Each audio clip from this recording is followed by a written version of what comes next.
Hello again, and welcome to SCLC TV.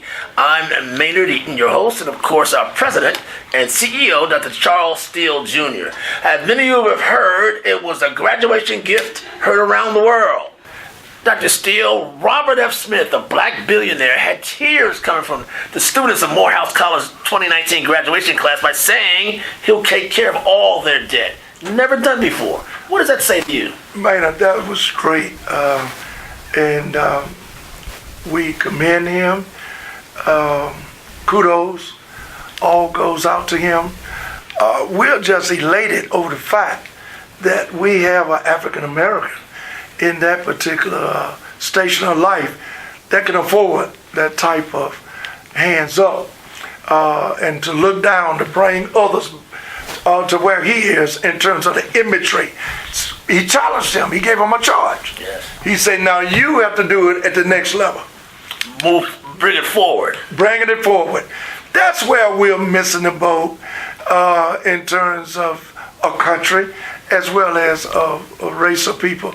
And as a society, we are not encouraging and teaching people to pass the baton. That's the right thing to do.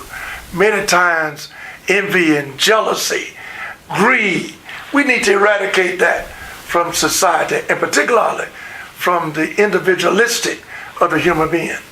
You also, sir, saw that, you talked about this before, the overwhelming debt that college students graduate with, and particularly HBCUs, which are saddled with increasing enrollment fees and all that kind of stuff. These kids I heard one student at Morehouse would have had a $200,000 debt.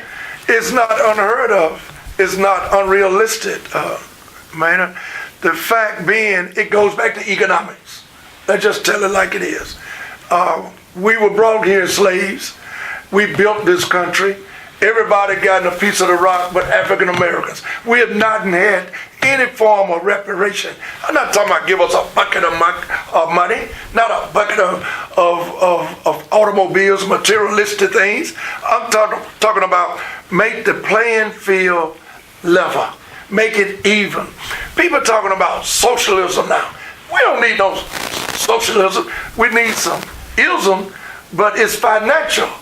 We need capitalism that's played fair. You've also heard that some now that Robert Smith has done this magnanimous gift, that other black folks who are doing well off, entertainers and so forth, should be doing much the same. Absolutely.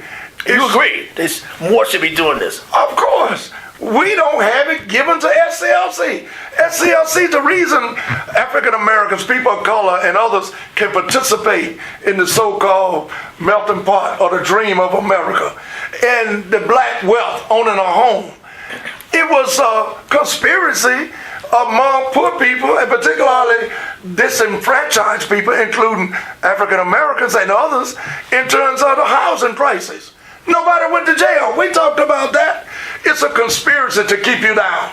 This system was not made for poor folks. We all should have opportunity to bring about the successfulness of making a living, and equitability should be on the playing field of all Americans, of all people in society. I think I hear you say that SCLC and other civil rights, human rights organizations live and survive because of generous donations, and that's not happening now. It's not happening now. We in business of the civil rights movement today as we were yesteryears, but we're saying that it's only by the blessing and the leadership that God has given us as an organization and as people who support us, a mandate from God. SCLC was a gift to people, and particularly to the institution of the civil rights movement by God. It's a gift from God. It's a vehicle. And we only have 2 churches throughout all of America that contributes to SCLC. Robert Smith gave a gift to Morehouse. God gave SCLC a gift to America. I'm Maynard Eaton reporting.